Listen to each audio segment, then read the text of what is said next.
Vamos bater um papo sobre citações.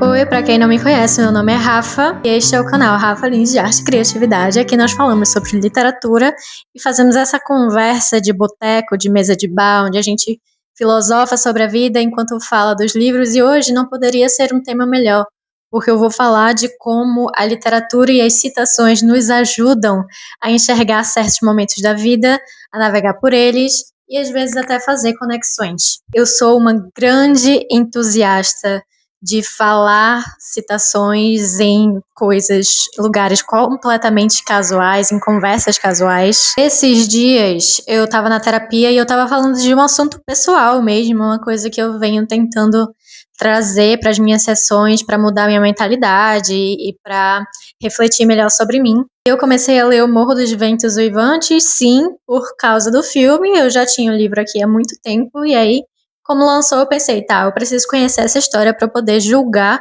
direito o filme. Logo no início tem uma biografia falando da Emily Bronte e tudo mais, e aí ela solta a seguinte frase que eu levei pra terapia, que eu acho que é assim, muito eu. Ela tá falando aqui da morte da irmã, sob uma capa de cultura não sofisticada, de gostos simples e de uma aparência externa despretensiosa. Havia um poder secreto e um fogo que poderiam ter despertado o cérebro e acendido as veias de um herói. E aí vem a parte que eu me identifiquei.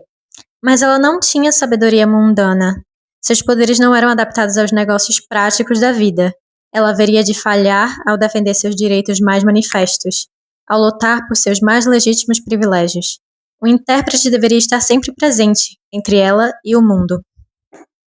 E aí eu levei esse trecho para terapia porque eu estava sentindo também que eu era essa pessoa que tem uma certa habilidade ali, um certo sonho, uma certa coisa, e a minha coisa é a escrita, e que isso é uma coisa que eu faço com muita naturalidade, que eu gosto de fazer, que eu faço bem, e para outros negócios da vida eu me sentia muito inapta.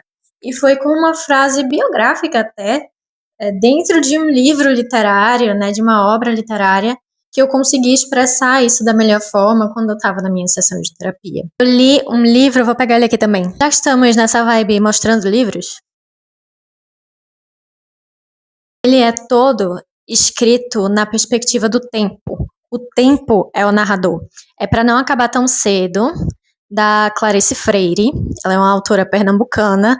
Tenho o privilégio de chamá-la de professora. Aí tem uma parte muito bonita desse livro. A gente acompanha duas idosas que são irmãs. Uma cuida da outra, porque uma delas tem uma mobilidade limitada. Aí, um certo dia, elas acordam jovens. Aí, o desejo de uma das irmãs, a que tinha essa mobilidade mais limitada, era ir pra praia. Era fazer coisas que ela não podia fazer na sua vida de idosa, na sua vida normal. É muito bonita essa cena da praia, eu acho que é uma das mais marcantes, assim, do livro. A forma como tudo é descrito é muito poético. E aí tem uma parte que uma dessas irmãs está boiando e ela fala que, assim, mergulhada, ela se sentia no útero do mundo. Eu acho que eu já perdi as contas de quantas vezes eu falei isso com pessoas diferentes só porque eu fui na praia e eu falei, tem um livro que eu li, que eu adorei, que ela falava que se sentia no útero do mundo quando ela deitava para mergulhar no mar e as pessoas ficaram, nossa, que bonito. Um livro que eu não tenho agora aqui comigo, eu li no Kindle, na verdade eu não sei onde meu Kindle está. É Uma Vida Pequena, me tocou profundamente, apesar de ser um livro triste, ele tem passagens muito delicadas sobre a vida. E tem uma coisa que ficou muito comigo, que era sobre o personagem principal, Jude. E um dos amigos dele falando sobre o Jude. Por causa desse amigo, ele aprendeu a ser gentil não só com ele, ser gentil com todas as coisas. E em todas as coisas, ele via o Jude. Outro livro que me pegou muito com uma frase simples foi Pessoas Normais, quando ela fala que as pessoas são muito mais conhecíveis do que imaginam. E eu acho que isso pegou muito para mim, porque eu tenho uma questão de tato social que eu não desempenho muito bem. Eu li essa frase, eu me senti, primeiro, comum, o que é bom, às vezes a gente não se sentir tão estranho. E eu me senti também assim, poxa, as pessoas são muito mais interessantes e são muito mais ricas do que a gente imagina, sabe? É muito mais do que esse meu medo de me colocar e de me expor. É a questão de realmente de fazer conexões e de ir além desse pensamento limitante que me trava. Esses dias, numa das aulas de Clarice, ela deu uma dica que é para escritores, mas se você parar para analisar, ela vale para qualquer pessoa. Ela falou que uma amiga estava com a dificuldade de desenvolver um tema no livro que ela estava escrevendo. Ela falou assim: e procura esse seu tema que você quer escrever, procura uma poesia que já foi escrita sobre ele. E a questão da poesia é que ela é um texto curto, de impacto, profundamente filosófico e reflexivo sobre um tema que você quer explorar. E quando eu falo explorar, não precisa ser nesse sentido de escrever. Pode ser explorar na sua vida mesmo. Às vezes a gente está passando por alguma coisa e a gente não sabe descrever aquilo. Um término de relacionamento, um luto, ou às vezes o contrário, né? Uma coisa muito boa. Eu lembro da entrevista do Ethan Hawke, que ele fala que a gente não procura a arte, a gente tem como uma coisa assim, que é um luxo, que a gente está ocupado demais com as nossas vidas. E aí alguém conhecido morre, ou a gente explode de amor, e aí a gente precisa recorrer à poesia para entender as coisas que a gente sozinho não tem recurso. E é aí que a arte, a poesia, ela vira essa chavinha de luxo e ela passa a se tornar sustento, uma necessidade básica. Aí serviu tanto para minha vida quanto para o que eu estou escrevendo agora no momento. Eu estou escrevendo um livro e eu acho que uma coisa que fica muito forte para mim e que termina vazando nos meus textos e nos meus temas é sobre decisões e escolhas. Eu acho que desde que eu assisti aquela cena da Fleabag no confessionário com o padre, aquilo alterou a química do meu cérebro. Quando eu assisti da primeira vez, nem tinha batido tão forte assim. Depois eu assisti depois dos 20 e pouquinhos e aquilo me pegou muito. Que ela faz assim: eu queria que alguém me dissesse o que vestir. Ele fala: tá, eu acho que você consegue arranjar um profissional para isso. E depois ela fala: não, eu queria alguém que dissesse o que eu devo vestir todas as manhãs. Que alguém me dissesse no que eu devo acreditar, para quem voltar, do que rir, do que gostar, do que não gostar, do que ter raiva. Ela queria que alguém escolhesse por ela, porque até aquele momento ela sentia que estava escolhendo tudo errado. E quando isso bateu de fato, eu senti o peso das decisões, né? De como pequenas decisões, como escolher a sua roupa de manhã, geram esse peso.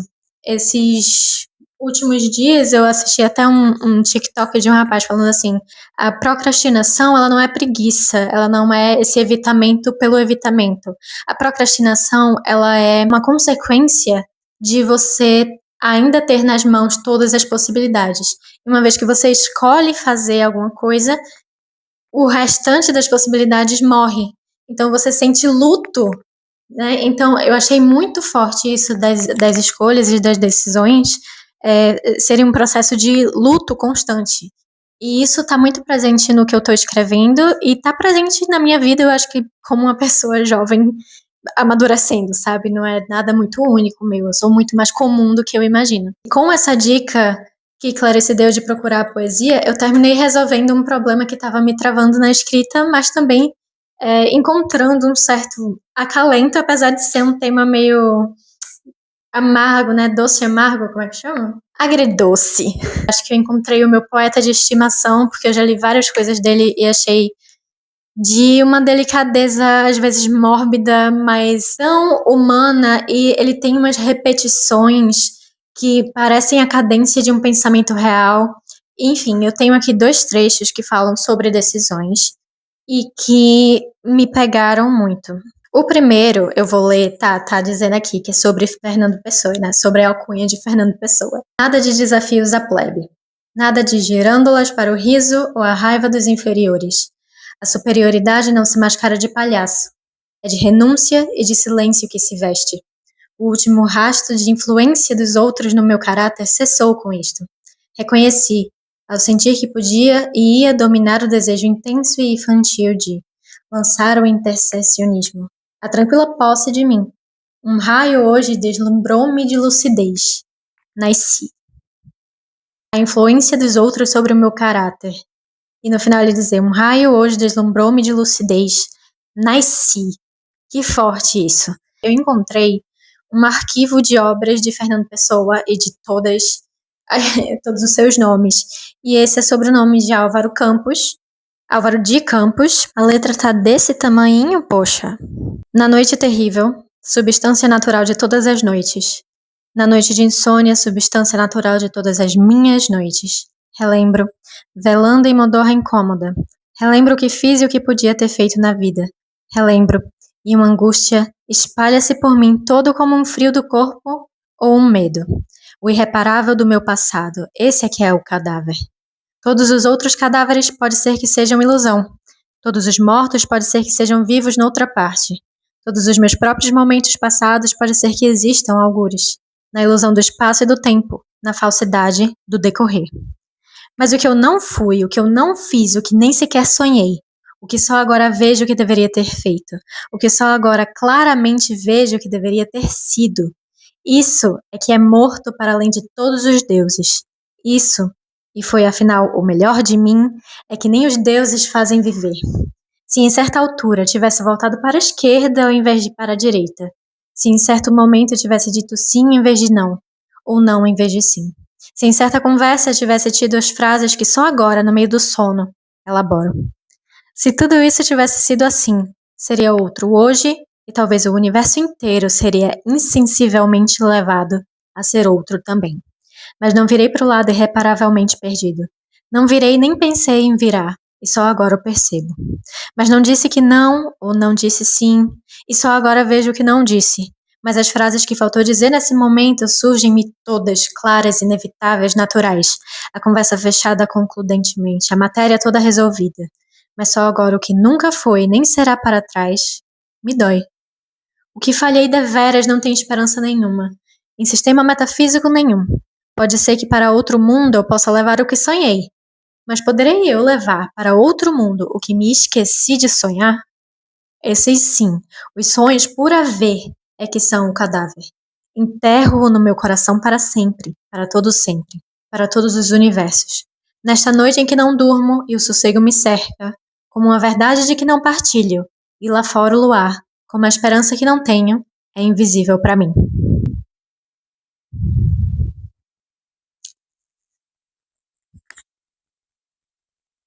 Eu acho que eu posso encerrar assim. Enfim, eu acho que o que eu mais queria dizer é que a literatura, as citações, as coisas que a gente grava, a quantidade de vezes que eu repeti que a inverossimilhança às vezes é mais verossímil do que a própria vida, como disse Carla Madeira, parafraseando, é claro. Todas as vezes que eu citei numa conversa casual, todas as vezes que isso me veio durante o sono, antes de uma ideia, enquanto eu falava com uma pessoa e pensava em todo o contexto do nosso relacionamento, como é importante ter as palavras de outra pessoa, como é importante ter a linguagem universal da poesia para nos salvar, para nos fazer enxergar, para nos fazer sentir e nos ensinar a sentir aquilo que a gente tem tão naturalmente, mas não sabe para quanto aquilo pode correr, para a esquerda ou para a direita, o quanto a gente pode sentir. E é um paradoxo, porque a gente pode sentir tanto que às vezes isso se torna assim exaustivo. E aí essa ideia, essa poesia, ela vem não como uma forma de expandir, mas de limitar de um jeito bom, uma forma de colocar você dentro não de um molde, mas quase que de um berço e deixar que você descanse naquelas palavras. Então ela é acalento, ela é perturbação quando ela precisa ser em cada momento. E eu acho que a gente precisa cada vez mais das palavras, a gente precisa cada vez mais das ideias e a gente precisa se abrir à poesia numa sociedade e numa rotina, principalmente, que nos exige sempre enxergar tudo de uma forma mecânica. Eu acho que essa é a nossa maior revolução para nós mesmos, individualmente, mas para todos nós coletivamente. E se eu posso deixar você com alguma coisa para pensar, é isso. Leia poesia e descubra o que você mesmo está sentindo e pensando. E conecte-se com a alma do mundo. Eu acho que se eu falar mais, eu vou ficar ainda mais pedante do que eu já estou parecendo aqui. Mas esse foi um tipo de vídeo que eu já queria fazer há algum tempo, trazendo frases, trazendo citações, trazendo a beleza da literatura que eu aprecio tanto, que eu acho que às vezes não fica tão claro assim quando eu tô falando aqui nos vídeos. E é isso.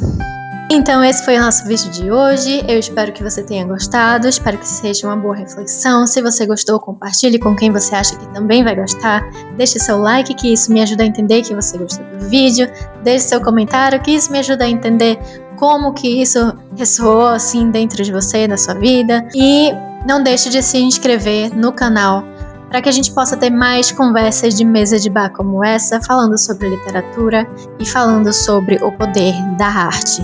Um beijo, a gente se vê no próximo papo ou na próxima criação. Olha comigo, meus livrinhos. Esses não sabem o quanto de peso que eles têm na minha cabeça.